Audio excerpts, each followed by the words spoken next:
시청자 여러분 안녕하십니까. 민주당 이재명 대표가 대장동 개발 비리 재판을 받기 위해 법원에 출석했습니다. 영장 실질 심사 이후 열흘 만에 다시 모습을 드러낸 겁니다. 이 대표는 법정 밖에선 침묵했지만 법정에선 여전히 관련 혐의를 부인했는데요. 현장에 취재기자 나가 있습니다. 김철희 기자. 네, 서울중앙지방법원입니다. 네, 지금 공판이 진행되고 있는 겁니까?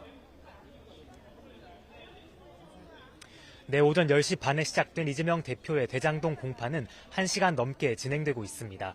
이 대표는 오늘 오전 9시 5분쯤 치료를 받던 녹색병원을 나섰고 10시 반쯤에 이곳 서울중앙지법에 도착했는데요. 한 손에 지팡이를 짚은 채 천천히 발걸음을 옮긴 이 대표는 구속영장 심사 때와 마찬가지로 쏟아지는 질문에 아무런 대답을 하지 않았습니다. 직접 들어보시겠습니다. 영장 기각기 첫 일정이 지금 법원 출석이신데 신경 한 말씀 부탁드릴게요. 대장동 미래 관련 혐의는 부인하는 입장 계속 유지하시는 건가요? 성남 FC 편은 여전히 내부 아니라는 거예요. 이 대표는 오늘 대장동 위례 신도시 특혜 의혹과 성남FC 관련 혐의를 다투는 첫 공판에 출석했습니다. 이 대표의 대장동 의혹은 지난 대선 과정에서 쟁점으로 부상한 뒤 계속해서 수사가 이어진 끝에 지난 3월 기소가 이루어졌는데요. 검찰은 이 대표가 성남시장 시절 대장동 개발 과정에서 성남도시개발공사 참여를 배제하고 민간업자에게 특혜를 몰아줘 4,895억 원의 손해를 끼쳤다고 보고 있습니다. 이 밖에도 직무상 비밀을 민간업자에게 흘려 부당이득을 챙기게 하거나 성남FC 구단주로 있으면서 두산건설과 차병원 등 업체 4곳에 부정한 청탁을 들어주고 후원금 133억 원을 챙긴 혐의로도 함께 재판에 넘겨진 상태입니다. 사건이 복잡하고 내용도 방대한 만큼 반년 가까운 공판 준비 절차 끝에 지난달 첫 정식 공판이 잡혔습니다. 다만 이 대표가 단식에 나서면서 재판이 한 차례 미뤄졌는데요. 이 대표 측은 지난 4일에도 건강이 완전히 회복되지 않았다며 한 번 더 연기를 신청했지만 이번엔 재판부가 받아들이지 않았습니다. 오늘 재판에서도 이재명 대표 측은 건강 상태를 이유로 재판을 조기에 마쳐달라고 요청했습니다. 장시간 구속영장 실질 심사를 받는 과정에서 후유증이 남았던 건데 재판부는 검찰의 혐의 설명 등 가능한 절차를 일부라도 진행하는 것이 좋겠다면서 우선 공판을 시작했습니다. 그동안 이 대표 측이 관련 혐의를 꾸준히 부인해왔고 오늘 공판에서도 결정적 증거가 없다고 주장한 만큼 이후 재판에서도 검찰과 치열한 공방이 예상됩니다. 네, 이 밖에도 백현동이나 대북송금 의혹 같은 경우는 아직 수사 중이지 않습니까? 수사 중인 혐의까지 기소를 하면 이 대표가 더 자주 법원에 출석해야 할 수도 있다고요? 네, 앞서 영장이 기각된 뒤 검찰은 백현동 의혹과 위증교사, 쌍방울 대북송금 사건 등 보강 수사에 집중하며 기소 시기 등을 검토하고 있습니다. 구속영장 재청구는 어려워졌다는 분석이 우세한 가운데 검찰은 어떤 사건부터 기소할지 고민하고 있는 것으로 보입니다. 사건을 분리해서 기소하든 일괄 기소하든 늦어도 이달 안엔 처리 방식을 결정할 것으로 보이는데요. 현재 이 대표는 앞서 전해드린 대장동 성남FC 재판 외에도 공직선거법 위반 혐의로도 재판을 받고 있습니다. 만약 검찰이 현재 수사 중인 3가지 사건을 한꺼번에 재판에 넘기면 이 대표가 소화해야 하는 형사 재판은 대장동과 공직선거법에 더해 최대 5개까지 늘어날 수 있습니다. 이미 대장동 재판이 한 주에 2차례 진행될 예정이어서 이 대표가 일주일에 3번 이상 법원에 출석해야 할 수도 있다는 전망까지 나옵니다. 지금까지 서울중앙지방법원에서 YTN 김철입니다. 네, 이번엔 국회로 가봅니다. 국회는 오늘 이균용 대법원장 후보자 임명 동의안을 표결에 붙입니다. 국회 과반 의석을 가진 민주당은 부결로 입장을 정리하는 분위기인데요. 국민의힘은 사법부 수장 공백 장기화가 우려된다며 임명안 가결을 촉구하고 있습니다. 국회 연결해 알아봅니다. 손효정 기자. 네, 국회입니다. 네, 표결이 오늘 오후 본회의에 올라가는 거죠? 네, 후보 지명 45일 만에 오늘 오후 2시 국회 본회의에선 이 후보자 임명 동의안 표결이 이뤄질 예정입니다. 장관과 달리 대법원장 후보자가 임명되려면 국회의 동의가 필요합니다. 동의안이 국회 문턱을 넘으려면 재적의원 과반 출석에 출석의원의 과반 찬성이 필요한데 전체 의석 과반인 168석을 차지하고 있는 민주당 의중이 관건입니다. 민주당은 가족 재산 형성 과정과 보수적인 판결 성향 등을 거론하며 자격 없는 후보를 임명할 수 없다는 분위기입니다. 자격 없는 인사를 사법부 수장에 앉히도록 하는 것은 사법불신이라는 더 큰 부작용을 불러올 것입니다. 대통령과 여당이 할 일은 국회와 야당에 대한 부당한 압박이 아닌 실패한 인사검증에 대한 사과와 부적격 인사 철회입니다. 다만 당론으로 부결 투표를 결정할지를 놓곤 본회의 직전 의원총회에서 논의할 예정입니다. 반면 국민의힘은 재판 지연 등 문제를 하루빨리 해소하기 위해선 대법원장을 임명해야 한다며 민주당의 대승적인 협조를 촉구했습니다. 이 후보자 검증 과정에서 일부 논란이 불거지기도 했지만 낙마시킬 정도의 사유는 아니라며 감싸기도 했습니다. 여야가 첨예한 정치적 현안을 가지고 대립과 갈등을 겪는다고 하더라도 적어도 상권 분립의 헌정 체제가 정상적으로 작동할 수 있도록 상식을 선택해야 할 때입니다. 이 밖에 오늘 본회의에 야당이 추진하는 해병대 최상병 사망 사건 진상규명 특검법에 패스트트랙 지정 동의안도 상정될지 주목됩니다. 한 차례 처리가 미뤄진 보호출산제 도입법과 머그샷 공개법을 비롯한 민생 법안은 여야 이견 없이 본회의에서 처리될 전망입니다. 이런 가운데 어제 개최된 김행 여성가족부 장관 후보자 인사청문회는 밤늦게 후보자 본인과 여당 의원들이 퇴장하면서 막판에 파행됐는데 오늘 이어 진행해야 한다는 야당과 불참하겠다는 여당이 맞부딪히고 있습니다. 네, 내년 총선 전초전으로 여겨지면서 이목이 쏠리고 있는 서울 강서구청장 보궐선거의 사전투표가 시작됐습니다. 여야 분위기 전해주시죠. 네, 오늘 오전 6시부터 서울 강서구청장 보궐선거 사전투표가 이뤄지고 있습니다. 내일까지 이틀 동안 진행되는데요. 내년 총선을 반년 앞두고 수도권 민심의 향방을 가늠할 수 있는 선거인 만큼 여야 지도부 모두 총력전을 펼치고 있습니다. 국민의힘 김기현 대표는 오늘 경로당을 비롯해 강서구 일대를 돌며 김태우 후보의 지지를 호소하고 있습니다. 지역 발전을 위해선 정부 여당과 소통할 수 있는 구청장이 필요하다며 표심을 공략할 계획입니다. 반면 민주당은 이번 선거에서 진교훈 후보를 선택해 윤석열 정부의 폭정을 견제해야 한다며 사전투표 참여를 독려하고 있습니다. 단식 이후 병원에 입원 중인 이재명 대표도 본투표인 오는 11일 전 현장 유세에 합류할 거란 관측도 나오고 있습니다. 이 밖에 정의당, 진보당을 비롯한 군소정당 후보들도 막판 표심 잡기에 사활을 걸고 있습니다. 지금까지 국회에서 전해드렸습니다. 정치권에서 시작된 특혜 의혹으로 사업 백지화까지 선언됐던 양평고속도로의 경제성을 분석한 결과가 나왔습니다. 대안 노선이 원안보다는 더 효율적인 걸로 나타났습니다. 국토교통부는 제3의 전문가 검증도 받을 수 있다고 강조했습니다. 윤혜리 기자입니다. 국토교통부가 김건희 여사 일가 특혜 의혹으로 백지화했던 양평고속도로 사업 원안과 대안 노선의 비용 대비 편익, BC값 분석 결과를 공개했습니다. 1일 넘으면 사업성이 있다고 판단하는데 원안과 대안 모두 이 기준치를 만족하진 못했습니다.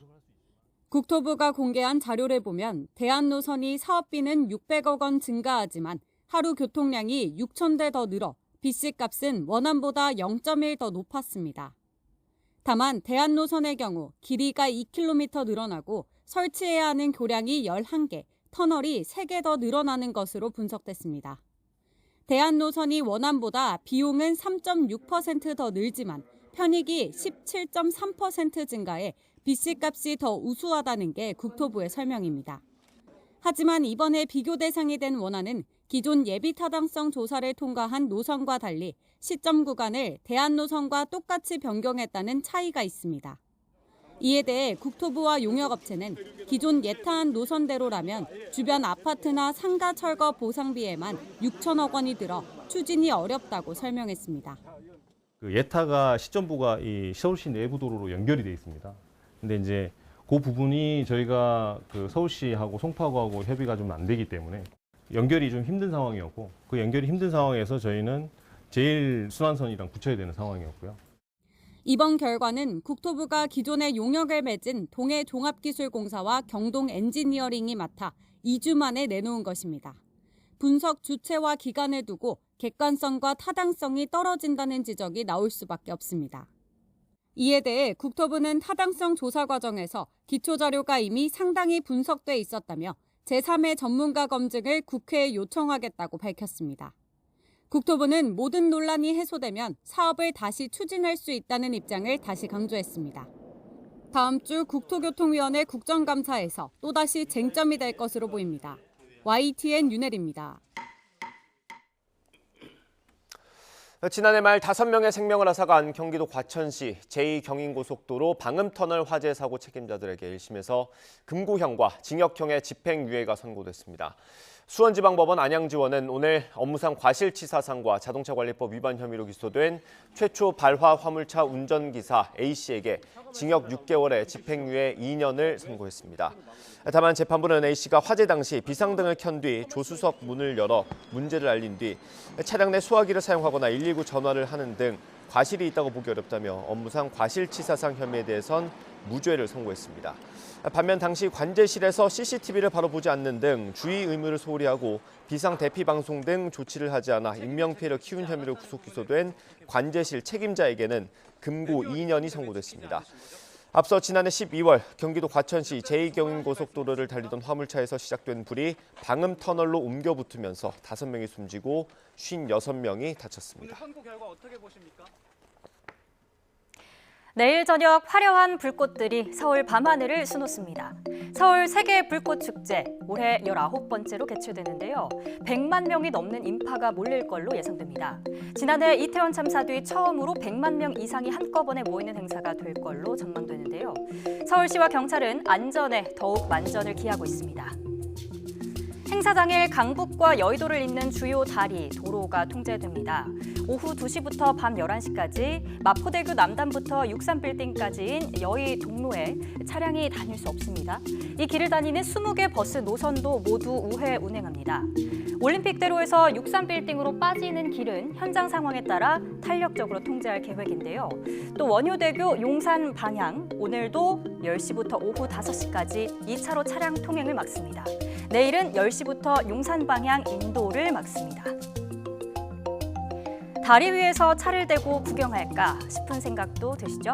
안 됩니다. 한강 다리나 주변 강변북로 올림픽대로 같은 곳에 차를 세운다면 주정차 위반으로 견인될 수 있는데요. 대중교통은 부지런히 움직이면서 관람객들을 실어나를 계획입니다. 내일 오후 5시 정도부터 지하철 5호선, 9호선 운행 횟수를 늘리고요. 저녁 8시부터 밤 10시까지는 귀가하는 사람들을 위해서 26개 버스 노선을 집중 배차합니다. 또 행사장과 가까운 여의나루역, 혼잡도에 따라서 무정차 통과하거나 출입구를 막을 수도 있습니다. 축제는 저녁 7시부터 1시간 30분 동안 펼쳐집니다. 마포대교에서 한강철교 사이에 띄운 바지선에서 불꽃을 쏘는데요. 3개 나라가 참여합니다. 중국과 폴란드에 이어서 한국이 피날레를 맞습니다. 한국팀은 저녁 8시부터 30분간 문라이트 달빛 속으로라는 주제로 희망의 메시지를 표현하고 불꽃 드론쇼도 웅장함을 더할 전망입니다. 여의도와 이촌 한강공원에 많은 인파가 몰릴 텐데요. 텐트는 안 되고요. 돗자리를 사용해야 합니다.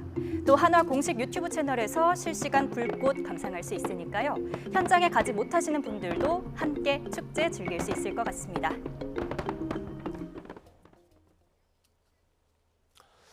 조 바이든 미국 대통령이 다음 달 캘리포니아에서 시진핑 중국 국가주석과 정상회담을 하기로 하고 준비 작업에 착수했다는 워싱턴 포스트의 보도가 나왔습니다.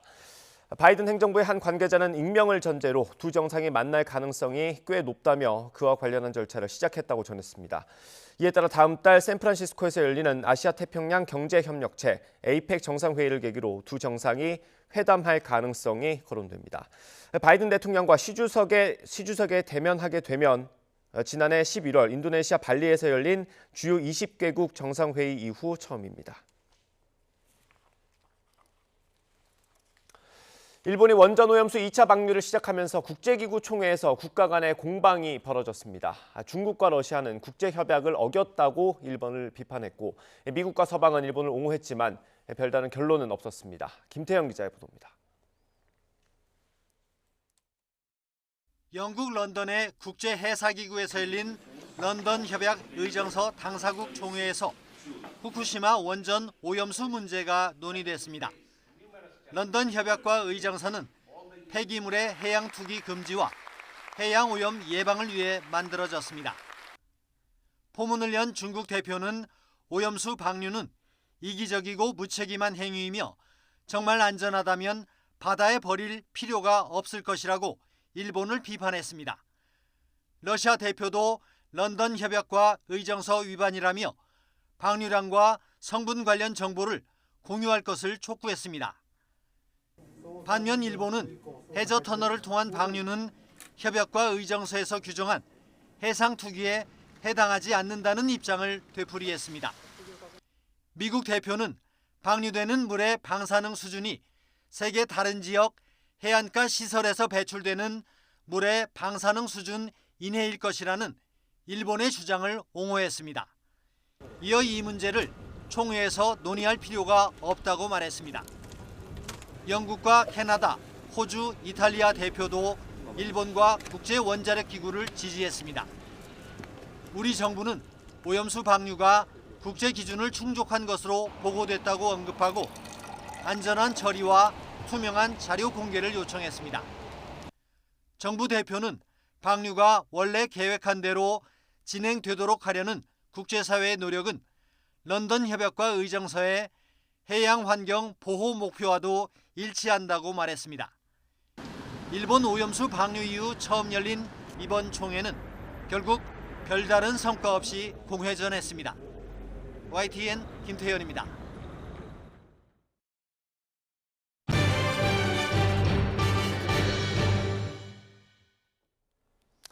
네, 오늘의 정치권 이슈 짚어봅니다. 김근식 전 국민의힘 비전전략실장, 복귀왕 전 청와대 정무비서관과 함께합니다. 어서 오십시오. 안녕하세요. 네, 이재명 대표가 오늘 오전 법원에 출석했습니다. 대장동 관련 재판, 첫 재판입니다. 기자들이 여러 가지를 물었습니다. 영장실질심사 이후 구속을 면하고 구치소에서 나오면서 했던 얘기 이후에는 기자들을 만날 기회가 없었잖아요. 네. 여러 가지 질문을 했는데 아무런 말도 안 했거든요. 검찰에 들어가기 전에는 어쨌든지 간에 수사를 받고 그 수사를 방어하는 데 있어서 여론전도 상당 부분 이제 필요했던 것이고요. 네. 그런데 지금은 이제 재판에 시작됐기 때문에 그야말로 말 한마디 한마디가 갖는 무게가 그 이전과는 다를 수밖에 없습니다. 그래서 모든 말은 재판정에서 한다라는 자세로 오늘 임했던 것 같고, 그렇기 때문에 가급적이면 바깥에서 기자분들의 어떤 질문에 대해서 말씀을 삼가하는 것이 그것이 이제 재판부를 존중하는 그런 이제 태도 아니겠는가, 이런 생각으로 임했던 것 같습니다. 그 분석도 납득은 되고요. 거기에 더해서 병상에 있으면서도 사실 메시지를 많이 낼 수 있지 않습니까? SNS나 이런 걸로. 근데 영수회담을 제안한 것 말고, 그리고 또 투표를 독려한 것 말고는 크게 메시지가 없는 것 같아요. 관리를 좀 하는 걸까요? 준비를 어떻게 해서 당무 복귀할 때 그 파급 효과를 높이느냐, 이런 고민들을 하고 있을 것 같고요. 네. 그리고 현실적으로는 육체적으로 아직 회복하기가 어려운 어떤 시작 단계 아니겠습니까? 보통 20일 단식하면 최소 20일, 40일 정도까지는 회복 기간이 필요하다라고 네. 하는데 이제 불과 이제 며칠 안 되기 때문에 사실 그런 고민을 본인은 하고 있지만 그것들을 구체하기 위해서는 또 그 당무 관련 모임들을 하고 해야 되잖아요. 이런 것을 하기에는 아직은 좀 부담스러운 그런 시간인 것 같습니다. 한 열흘 만에 모습을 드러낸 건데 사실 영장 심사 때보다는 몸 움직임이나 이런 게 조금은 회복이 된 것 같은 모습이기는 했습니다. 어떻게 보셨어요? 네, 오늘 그 법원에 출두하는 모습을 보니까 지팡이를 짚고는 있습니다만 지팡이가 없어도 걸어질만 한 것 같아요. 그래서 상당히 회복이 잘 된 것 같고 그리고 다행스럽다고 생각합니다. 우선 이제 지난번 영장 기각 이후에 입장 발표한 이후로 오늘 법원 출두 첫날인데 네. 기자들의 질문이 많이 쏟아졌습니다만 묵묵부답을 했던 이유는 저도 복비서관님 말씀대로 이제 재판이 이게 하루아침에 끝날 게 아니고 장기전으로 가지 않겠습니까? 네. 그리고 일주일에 이제 한두 번씩 또는 격주로 계속 나와야 되는 재판이기 때문에 올 때마다 저렇게 한마디씩 하면 그게 또 논란이 되고 기사화되고 또 이렇게 되기 때문에 제가 볼 때 로키 전략 같아요. 재판은 이제 일상화될 것이다. 재판은 내년 총선 내년 다음 대선 때까지도 재판이 일상화될 거기 때문에 매주 계속되는 재판에 나와서 이렇게 떠들 필요가 있겠느냐라는 개인적인 아마 계산 속에서 로키 전략으로 재판에 임하는 것 같고 그것이 사실은 본인의 입장에서 보면 지난번에 영장 실질심사에 나와서 이 혐의가 다 인정되면 50년 삽니다. 방어권을 제발 인정해 주세요라고 했기 때문에 법원에 상당히 진중하게 사활을 걸고 지금 재판 전략에 임하는 것으로 보입니다. 그 구속영장 기각된 이후에 검찰에 대한 어떤 반격 기각을 하지 않는 것은 어떤 이유 때문이라고 보세요? 이제는 법원의 시간이니까요. 검찰의 시간은 일단 그 구속영장 기각으로 기소를 하면서 끝나는 거기 때문에 기소 이후에는 피고인이 있고 벌을 줘야 된다는 검찰과 또 피고인 측의 방어가 있으면 법원이 판단하는 거기 때문에 법원의 시간에서는 검찰과 각을 세울 필요가 오히려 없고 득을 볼 게 없죠. 거기에 대해서 한 말씀 더 네네. 드리면 실제 재판 결과는 언제 나올지 몰라요. 워낙 2년 동안 수사했던 것을 뭐 검사 60명과 수십 그 더 많은 수사관들이 수사했던 거를 네. 이제 그 재판부 3명이서 그 결론을 내야 되는 것인데 시간이 얼마나 걸릴지 모릅니다. 그런데 그러기 때문에 그 구속영장을 집행을 함으로써 검사는 승리를 우선 중간 승리를 취하고 싶었던 것인데 우선은 기각됐기 때문에 검찰의 어떤 구속 시도에 대해서는 돌파해낸 거 아니겠습니까? 그러니까 일단 1승을 거둔 것이죠. 이재명 대표 입장에서는. 그리고 국민들도 그렇게 판단하고 있는 것이고 그렇기 때문에 로키로 임하고 향후에 법원을 상대하는 데 있어서도 굉장히 겸허하게 겸손하게 본인의 어떤 그 주장을 펼쳐나갈 것으로 이렇게 예상됩니다. 네, 뭐 말씀드린 대로 오늘이 첫 재판입니다. 대장동 관련된 첫 재판인데 이재명 대표가 법정에서는 좀 얘기를 한 모양이에요. 검찰이 내가 살아있는 한 계속 수사를 할 거다. 이런 입장을 밝혔다고 합니다. 물론 혐의는 다 부인을 했고요. 이 정도 얘기를 하면은 기자들이 물었을 때도 한번 얘기할 수 있는 정도 아닙니까? 다르죠. 그러니까 법정에 가서 피고인으로서 자신의 방어권 그리고 그 영장 실질심사 한 것처럼 판사 앞에서 호소하는 거 아닙니까? 읍소하는 거 아닙니까? 그것이 갖는 효과는 다른 거고요. 그러나 법원에 출두하기 전에 기자들 질문에 말하는 것은 정치적 발언이 되는 거고요. 그 정치적 발언과 주장이 되는 거기 때문에 네. 전혀 차원이 다른 거라고 생각합니다. 저는 그래서 이재명 대표가 그 법조인 출신이고 법을 잘 알고 과거에도 성남시장 시절이나 그 이전에 변호사 시절에도 많은 사건들로 또 고소도 당해보고 또 재판도 해보고 또 실제로 형도 받아봤기 때문에 재판에 어떻게 임하는 것이 그 결정권을 쥐고 있는 판사에게 유리한 것인지 잘 알고 있는 것 같아요. 저는 그러면서 보면 영장 실질심사할 때 그 방어권을 제발 갖게 해달라고 읍소한 50년 형 이야기를 한 거라든지 그 이후에 오늘 저렇게 그 법정에 출두하기 전에는 말하지 않고 법원에 가서도 나를 끝까지 죽이려고 할 것이다 라고 하는 호소 전략이 아마 본인의 입장에서는 그런 식으로 아마 지금 계산을 하고 있는 게 아니냐 싶습니다.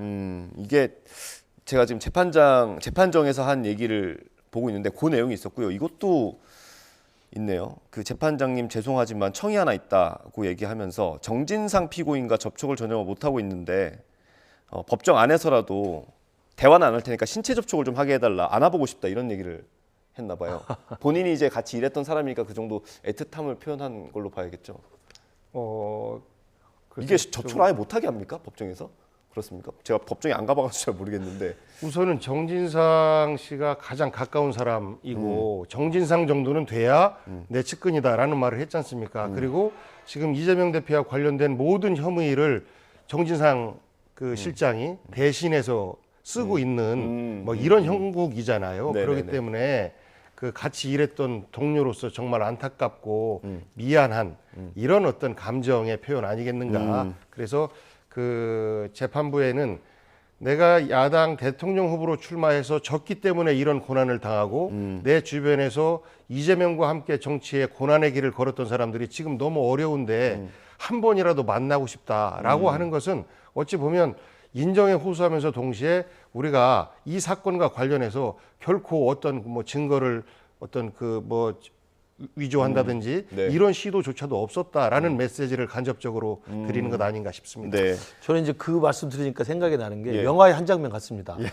지금 이제 공범으로 지금 검찰에서 보고 있는 거 아닙니까? 예. 그리고 이제 몸통이 이재명 대표로 돼 있고 당시 성남시장이고 정진상 실장이 이제 이재명 시장을 대신해서 모든 걸 다 게이트키퍼 역할을 하면서 처결을 했던 건데 정진상까지는 검찰의 수사가 가서 지금 구속됐다가 보석으로 나와 있잖아요. 재판이 진행 중이지 않습니까?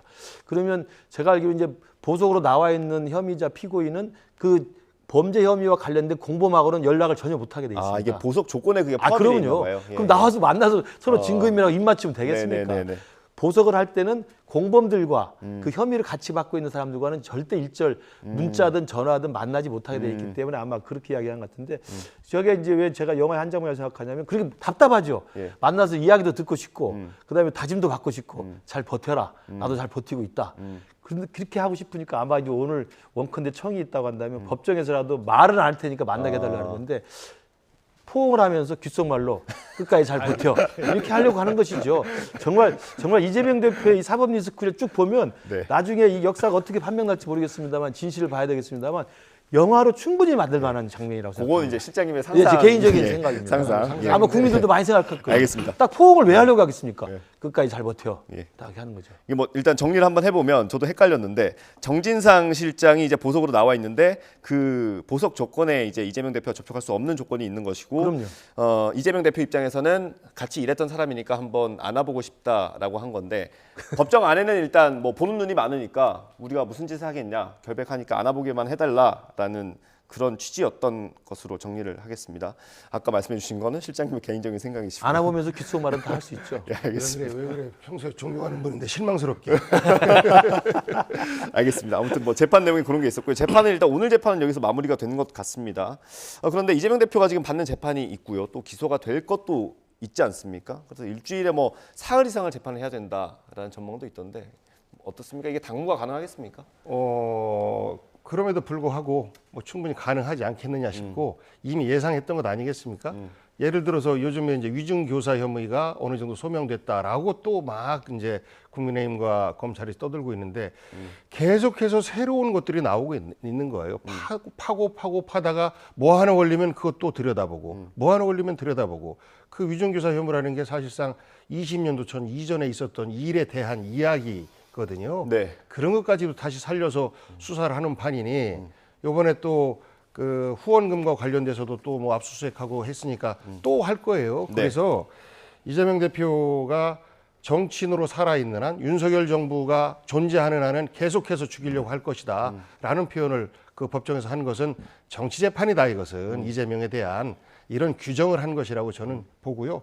앞으로 3번 혹은 뭐 그 이상의 재판이 진행된다 할지라도 지난번 구속영장 기각에 따른 이재명 대표의 어떤 그 당 대표로서의 정당성 이런 것들이 입증이 됐기 때문에 당 대표로서의 위상이 흔들리거나 그러할 일은 없을 거예요. 다만 여러 가지 자잘한 당무와 관련해서는 이제는 상당 부분 원내대표나 최고위원들에게 위임하지 않겠느냐 이렇게 전망합니다. 그래서 지금 일단 병원에서 회복을 계속 하고 있는데 당무 복귀는 언제쯤 하겠습니까?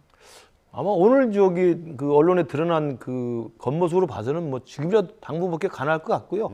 아마 지금 강서구청장 선거 기간이기 때문에 아마 거기에 사활을 걸고 있는 상황이면 아마 선거운동 기간 중에도 한번 나타날 가능성이 있어 보여요. 그렇기 때문에 이제는 뭐 일상적인 생활은 충분히 가능할 것을 보이고 정말 초인적인 체력을 가지신 거라고 생각을 하고 저는 그 당무 복귀를 하면 이제 당무에 이제 들어가서 내년 총선까지 실제로 이제 공천을 진두지하게 될 겁니다. 네. 왜냐하면 영장이 기각이 돼서 그 한 고비를 넘겼기 때문에 그러나 그 과정에서 과연 지금 말씀하신 것처럼 지금 오늘 대장동 유례 사업 관련해서 재판을 받고 성남FC도 같이 하는 건데 추가로 기소할 게 이제 쌍방울 대북송금하고 백현동이 있지 않습니까?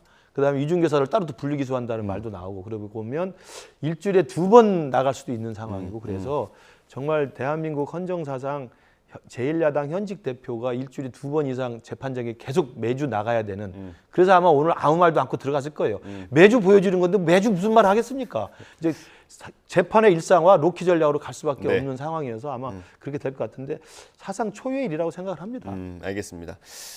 이런 가운데 그 당 지지자들 사이에서 이른바 수박 감별 명단이라는 게 유포가 돼서 좀 논란이 되고 있습니다. 이게 민주당 의원들의 성향을 분석한 거죠. 그러니까 뭐 친명계, 비명계를 좀 어떤 사안에 따라서 구분을 해놓은 건데 뭐 만든 사람이 있더라고요. 특정 인물이 있는데 그걸 이제 지지자들이 이제 퍼나르면서 많이 확산되고 있는 것 같습니다. 이거 어떻게 보세요? 글쎄, 저도 수박 될까 봐 말이 좀 조심스럽긴 한데 이러면 안 됩니다. 예. 이게 이재명 대표를 위한 것인지 민주당을 위한 것인지 본인이 한번 생각해 보세요. 그 본인이 지지하는 정당 중에서 조금 생각이 다른 정신들을 공격하는 게 그분들의 존재 이유는 아니지 않습니까? 대한민국의 민주주의를 지키고자 하는 것, 그 민주주의를 지키는 정당이 민주당이고 그 민주당의 중심에 이재명 대표가 서 있기 때문에 지지를 하는 것인데 생각이 약간 다른 내부 식구들을 이렇게까지 심하게 공격하는 것은 결국은 상대방을 이롭게 하는 길이다. 저는 그렇게 말씀드리고 싶어요. 지난번에 지난 대선 때 마지막에 문재인 대통령을 지지한다라고 하는 분들이 윤석열 대통령 지지했지 않습니까? 네. 그래서 결국 지금 사태가 어때요? 그분들의 행동이 과연 정당했습니까? 저는 크게 다르지 않다고 봐요.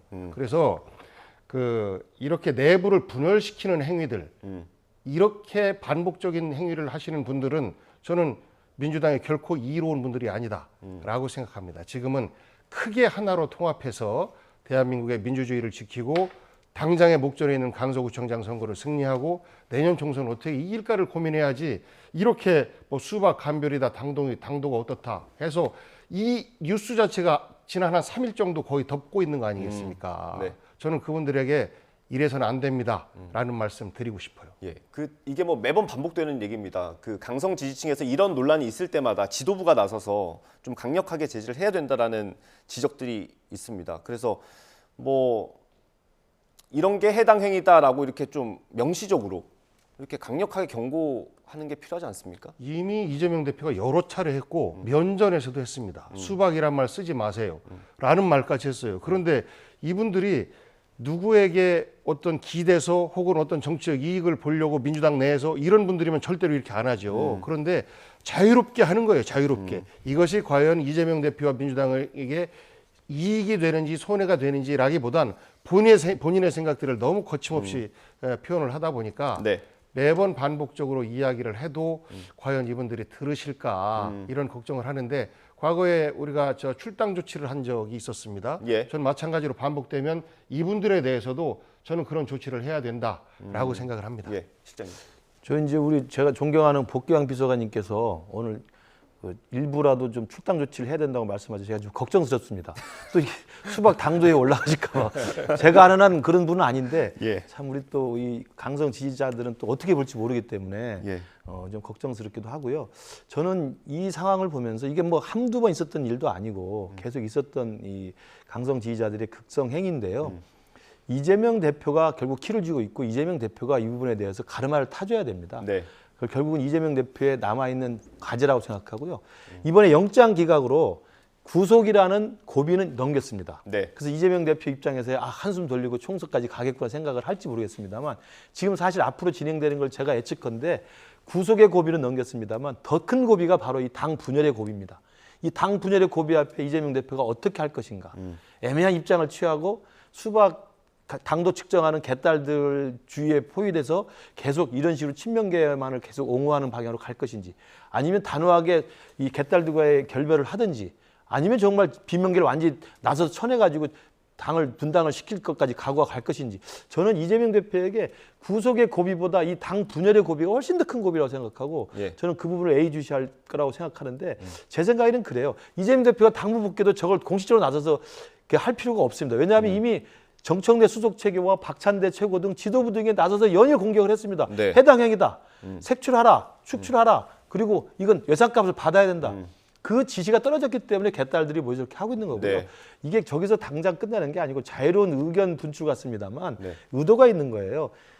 비명계로 낙인 찍힌, 수박으로 낙인 찍힌 현역 지역구 국회의원을 상대로 해서 네. 이미 공천 경쟁을 하고 거기에 출마 희망을 하고자 하는 사람들이 그 개딸들의 지지와 여론을 몰아가지고 계속 열심히 활동하고 있어요. 네. 그러나 잘 아시지만 민주당의 시스템 경선은 당원 50%, 여론조사 50%입니다. 네. 그럼 개딸들이 결집돼 있잖아요. 당원 50%는 친명계의 수박 간별사에 의해서 좌우됩니다. 네. 일반 여론조사 제가 볼 때 국민들 상대로 하는 것 같죠. 개딸들이 또 전화 또 받습니다. 네. 결국은 두 번 다 개딸들이 전화 받는 거예요. 알겠습니다. 그걸 현실의 국회의원들이 다 네. 합니다. 그래서 비명계들이 꼼짝 못하고 지금 이러고 있는 거예요. 알겠습니다. 죄송합니다, 비서관님. 시간이 없어요. 저희가 뒤에 할 게 너무 많아가지고 오늘 다음 주제 넘어가야 될 것 같습니다. 한 말씀만. 예. 마치 최고위원이 지시를 해서 개딸들이 움직이는 것처럼 이렇게 말씀하셔서 지시가 아니고 그렇게 말씀을 공개적으로 그거 하시니까. 아니에요. 지시는 어떤 게 지시냐면 신원식 씨 같은 경우에 그 지시가 있었으니까 문재인 모가지 이야기도 하고 그랬잖아요. 지시가 언제 있었어요? 그랬으니까 신원식 국회의원까지 시켜주고 했을 거 아니겠습니까? 아닙니다. 그거 예, 일반 이런 민간인 추론이 차원에서 가능한. 하는 거죠. 근데 이분들은 그야말로 민간이니까 지시 이런 거 없었어요. 알겠습니다. 예. 강서구청장 보궐선거 얘기 정말 짧게 해야 될 것 같습니다. 한 질문씩만 드려야 될 것 같은데 지금 12시 현재 사전 투표율이 3.33%로 집계가 되는 것 같습니다. 뭐 총선이나 이런 것보다는 확실히 속도가 좀 더디기는 하네요. 당협위원장 맡고 계시고요. 네. 도당위원장 맡고 계시고요. 강서구에서 또 많이 활동을 하실 것 같습니다. 며칠 사이에. 분위기 어떤지 짧게 한 말씀씩만 듣고 이 주제는 넘어가야 될 것 같습니다.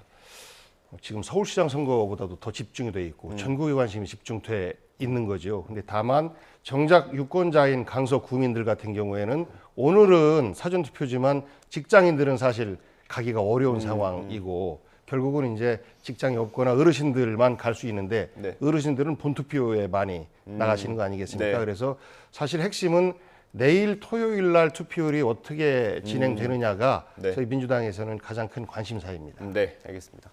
예, 지금 이제 이 강서구청 선거가 굉장히 판이 커져 버렸어요. 네. 여야 모두. 그래서 이 결과에 따라서는 양당이 상당히 좀 내용이 있을 수도 있는데 지금 볼 때는 프레임이 완전히 다릅니다. 민주당은 정권 심판론으로 지금 몰아가고 있고 네. 우리 국민의힘 입장에서는 지역 일꾼론으로 가고 있는 겁니다. 네. 그래서 대통령, 국토부 장관, 서울시장, 강서구청장 이 라인업으로 강서를 발전시키겠다 이건데 이제 민주당 측에서는 윤석열 정권을 심판하자 이거거든요. 그래서 네. 아마 이 정권 심판론과 지역 일꾼론이라는 것이 총선의 결과에도 상당히 영향을 미치는 프레임이기 때문에 강서구청장 보궐선거의 결과가 각 당에게는 상당히 나름대로 의미 있는 해석을 낳게 할 거라고 생각합니다. 네, 알겠습니다. 일단 12시 기준으로 투표율이 3.33%로 집계가 됐습니다. 지역 주민분들은 오늘 내일 이제 사전 투표하실 수 있으니까요.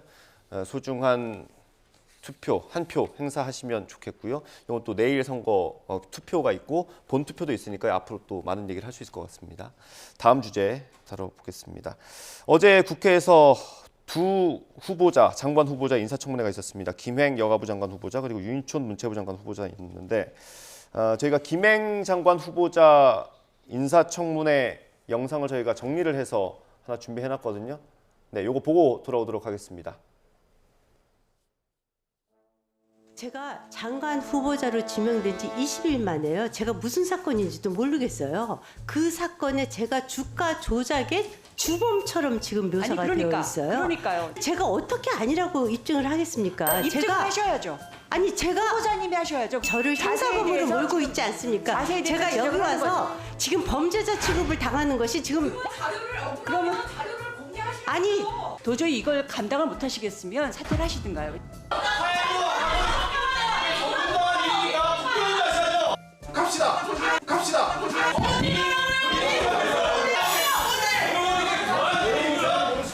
후보자 앉으세요. 후보자 앉으세요.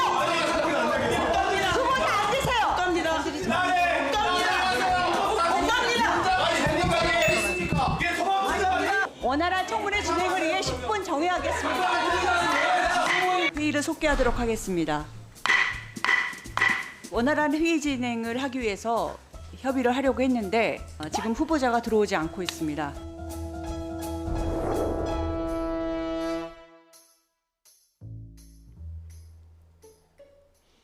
이게 청문회 시작할 때부터 이제 자료 제출 가지고 굉장히 공방이 있었고요. 저건 이제 한 밤 10시쯤 넘어서 이제 저런 일이 있었던 겁니다.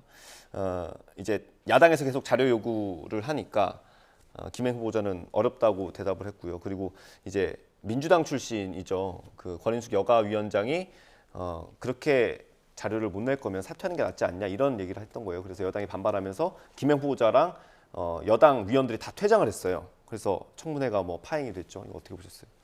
사퇴하세요라는 표현 하나 때문에 파행된 건 아니고요. 근본적으로 김행 후보자와 관련된 여러 가지 의혹, 그 가운데서 100억 넘는 재산이 모아지는 그 주식을 파킹시켰느냐 아니냐, 이 과정에서 불법이 있느냐 없느냐, 이런 자료를 다 내겠다고 언론을 통해서 얘기해놓고 하나도 안 낸 거죠. 네.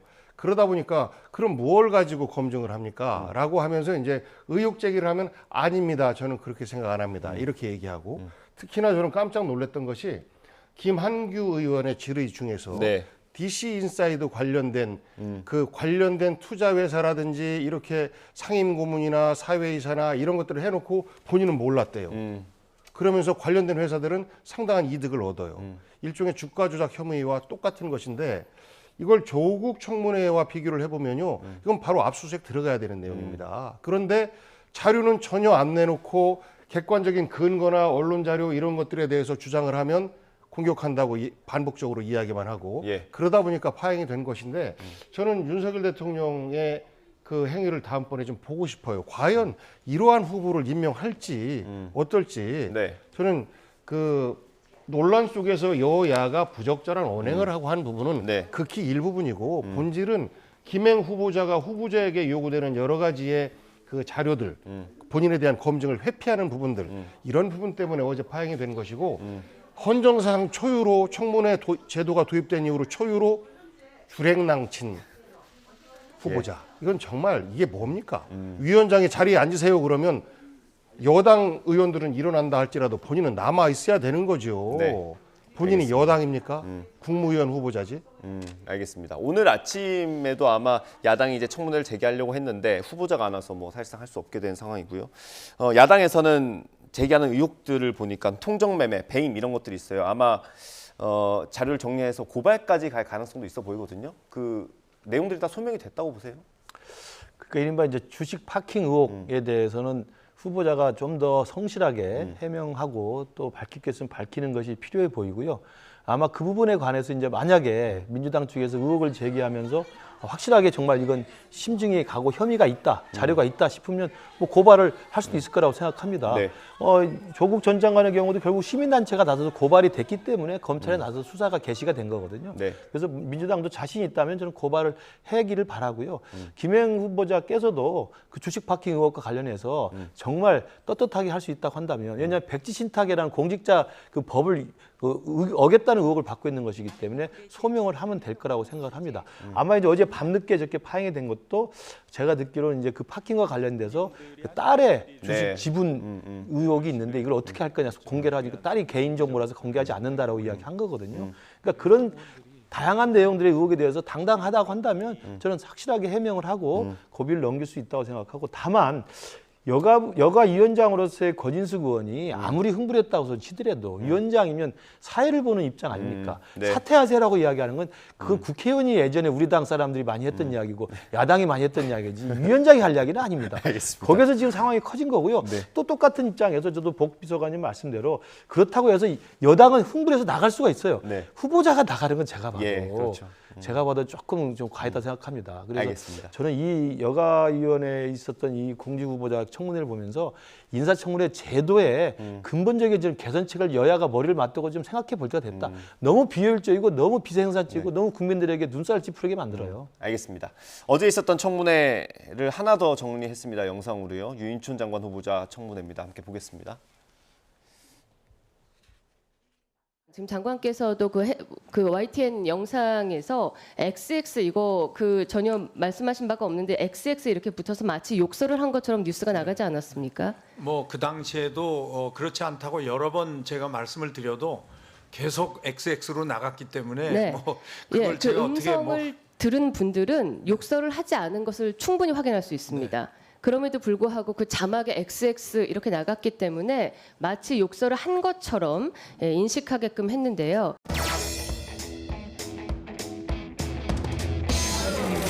찍지 마. 찍지 마.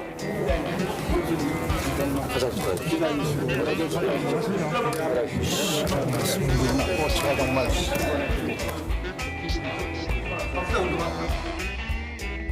네, 이게 문체부 장관으로 있을 때 국회에서 했던 영상이 마지막에 나온 것이고요. 청문회 자리에서는 본인이 욕을 한 적이 없는데 왜곡이 됐다라고 주장을 한 겁니다. 그래서 저희가 자막을 빼고 일부러 들려드린 겁니다.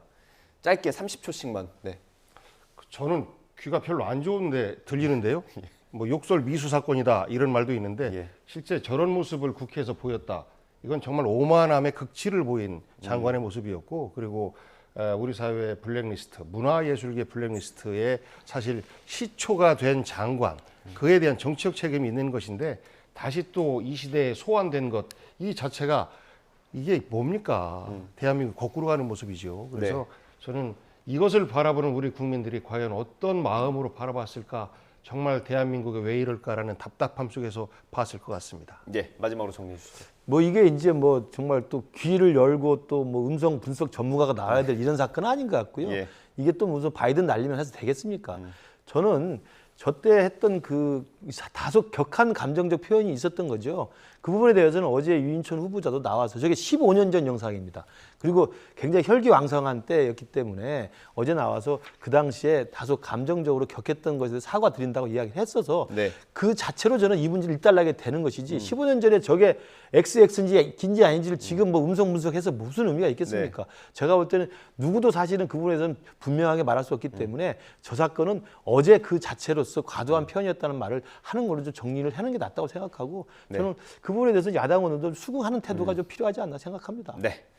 알겠습니다. 오늘 주제가 많아서 좀 바쁘게 달려왔습니다. 오늘 말씀 여기서 마무리하도록 하겠습니다. 김근식 전 국민의힘 비전전략실장, 북경 전 청와대 정무비서관과 함께했습니다. 고생하셨습니다. 감사합니다.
네, 서울 강서구청장 보궐선거 사전투표가 현재 진행되고 있습니다. 낮 12시 기준으로 투표율이 3.33%를 기록하고 있습니다. 사전투표는 오늘 새벽 6시에 시작했고요. 저녁 6시까지 투표를 하실 수 있습니다. 사전투표는 오늘과 내일 이틀간 진행되고 본투표는 오는 11일 날 진행될 예정입니다. 다시 한번 전해드리겠습니다. 서울 강서구청장 보궐선거 사전투표가 진행되고 있고 현재 낮 12시 현재 투표율이 3.33%를 기록하고 있습니다. 이어서 뉴스 앤 이슈 2부가 방송됩니다. 저희는 잠시 뒤에 돌아오겠습니다.